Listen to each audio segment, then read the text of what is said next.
Selanjutnya kita akan membahas tentang penerjemahan estetis puitis. Terjemahan ini sangat memperhatikan dampak atau pengaruh, emosi, dan perasaan dari versi aslinya.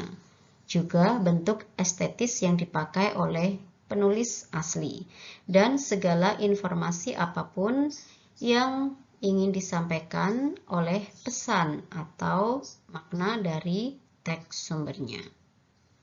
Contoh dari penerjemahan estetis puitis adalah sonata, rima, sajak heroik, kemudian dialog dramatis, dan novel. Sekarang kita akan berlatih menerjemahkan dengan penerjemahan estetis puitis. Kita akan menerjemahkan kalimat pertama dan kalimat kedua di dalam sebuah cerita rakyat Jepang yang berjudul Suruno Ongaishi atau Balas Budi Burung Bangang. Di kalimat yang pertama berbunyi Mukashi mukashi aru tokoro ni mazushi oji-san to oba-san ga sunde imashita.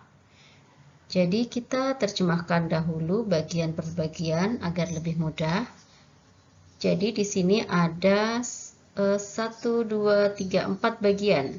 Yang pertama, mukashi mukashi.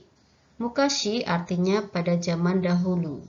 Mukashi mukashi 2 kali berarti pada zaman dahulu kala. Jadi sudah sangat lama sekali. Kemudian aru tokoro ni, di suatu tempat. Mazushi oji-san to oba-san ga. Mazushi artinya melarat, yaitu miskin sekali. Oji-san to oba-san, kakek dan nenek. Sunde imashita, hidup. Jadi kita susun kalimat ini menjadi sebuah kalimat yang kita terjemahkan keseluruhan aspeknya, namun dengan tetap memperhatikan nilai estetika atau keindahan. Misalnya kita terjemahkan menjadi, pada zaman dahulu kala, di suatu tempat, hiduplah seorang kakek dan nenek yang sangat miskin. Kalimat yang kedua, Aru samui yuki no hi, oji-san wa Machie takizao uri ni dekaketa kairi, yuki no naka ni nanika ga ugoiteiru no mitsukemashita. Sama seperti sebelumnya, kita terjemahkan bagian per bagian. Aru samui yuki no hi, di suatu hari yang dingin dan bersalju. Oji-san wa, kakek. Machie takizao uri ni dekaketa kairi, pulang dari kota menjual kayu bakar. Jadi pergi ke kota untuk menjual kayu bakar. Yuki no nakani, di dalam salju. Nanika ga ugoiteiru no mitsukemashita, menemukan sesuatu yang bergerak-gerak. Nah, ini bikin penasaran kan, apa itu? Jadi kita susun menjadi sebuah kalimat, misalnya, di suatu hari yang dingin dan bersalju, sewaktu pulang dari kota untuk menjual kayu bakar, kakek melihat sesuatu yang bergerak-gerak dari dalam salju. Yang selanjutnya adalah penerjemahan etnografis. Penerjemahan ini ditujukan untuk menjelaskan konteks budaya, bahasa sumber, dan bahasa sasaran. Di sini, penerjemah diharuskan peka terhadap perbedaan cara penggunaan kata-kata, lebih khusus lagi pada kata-kata yang mirip. Kemudian, penerjemah harus menemukan kata-kata yang tepat atau sepadan dalam bahasa sasaran. Contoh penggunaannya di sini adalah penggunaan kata yes versus yeah di Amerika. Tetapi menurut Sumarno, penerjemahan etnografis ini sulit dilakukan Mengingat dua bahasa yang berbeda mempunyai latar belakang kebudayaan yang berbeda, serta struktur masyarakat yang berlainan. Kesulitan itu makin menjadi serius bila mana aspek-aspek budaya yang terdapat pada suatu bangsa ternyata tidak terdapat pada bangsa lain. Sekarang kita akan berlatih menerjemahkan dengan penerjemahan etnografis. Kalimat teks sumber berbunyi, Ikebanawa, Muromachi Jidai Irai, Ropyaku Neng Niwatari, Keisho Sareta Kita, Nihongo Dento Bungkades. Seperti biasa, kita akan bagi menjadi beberapa bagian, dan di sini saya bagi menjadi 4 bagian. Yang pertama adalah Ikebanawa, Ikebana.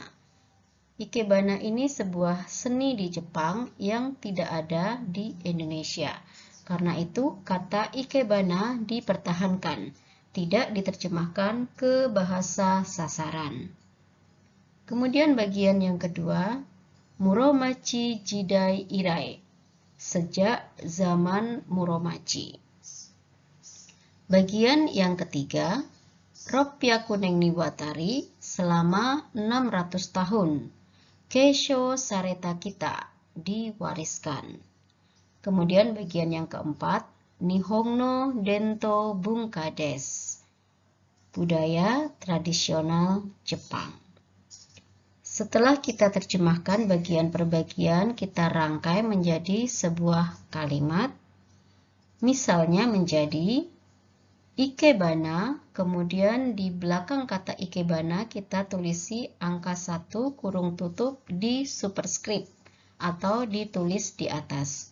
Ini fungsinya nanti pada angka 1 kurung tutup ini akan kita beri penjelasan singkat apa itu Ikebana, agar pembaca sasaran memahami maksud dari kata Ikebana. Jadi terjemahannya misalnya menjadi Ikebana merupakan kebudayaan tradisional Jepang yang telah diwariskan selama 600 tahun sejak zaman Muromachi.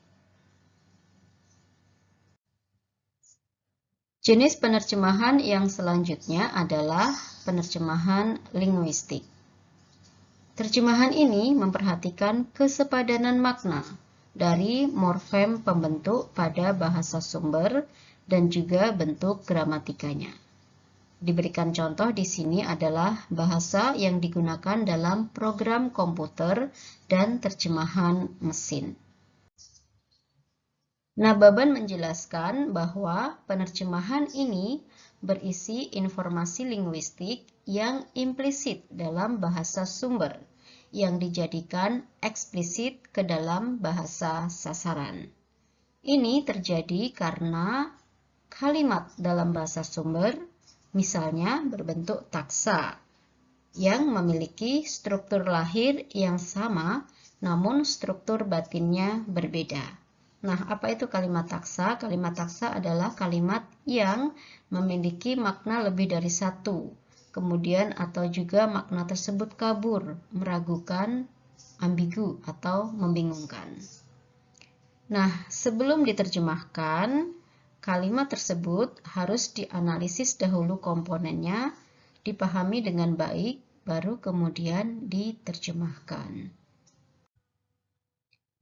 Lalu bagaimana dengan bahasa Jepang?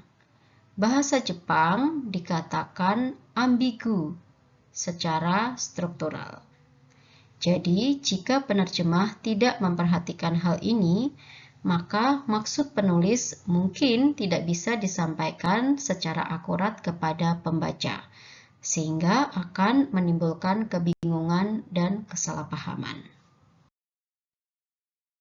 Sekarang kita akan berlatih menerjemahkan dengan penerjemahan linguistik.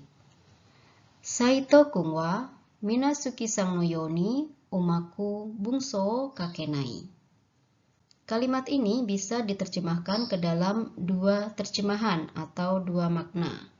Yang pertama, Saito kung wa Minasuki-sang to doyode umaku bungso kakenai.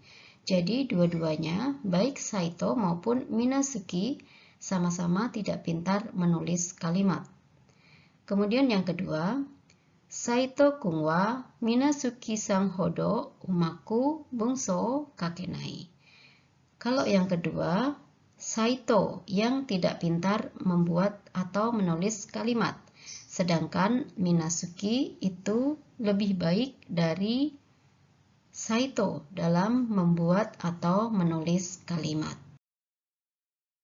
Saito kung wa Minasuki-sang no yoni umaku bungso kakenai merupakan kalimat negatif. Dan kita perlu memperhatikan kalimat negatif seperti ini karena dapat dianggap memiliki arti yang berbeda. Dan kemudian kita juga perlu melihat lagi rumus tata bahasa yoni, khususnya untuk kalimat negatif. Kalimat Saito kung wa Minasuki-sang no yoni umaku bungsho kakenai bisa diterjemahkan menjadi Saito kung tidak pintar menulis kalimat, sebagaimana Minasuki-sang yang pintar menulis kalimat. Nah, minasang, itu tadi pembahasan kita tentang jenis-jenis penerjemahan menurut Breslin. Kita akan berjumpa kembali di video selanjutnya.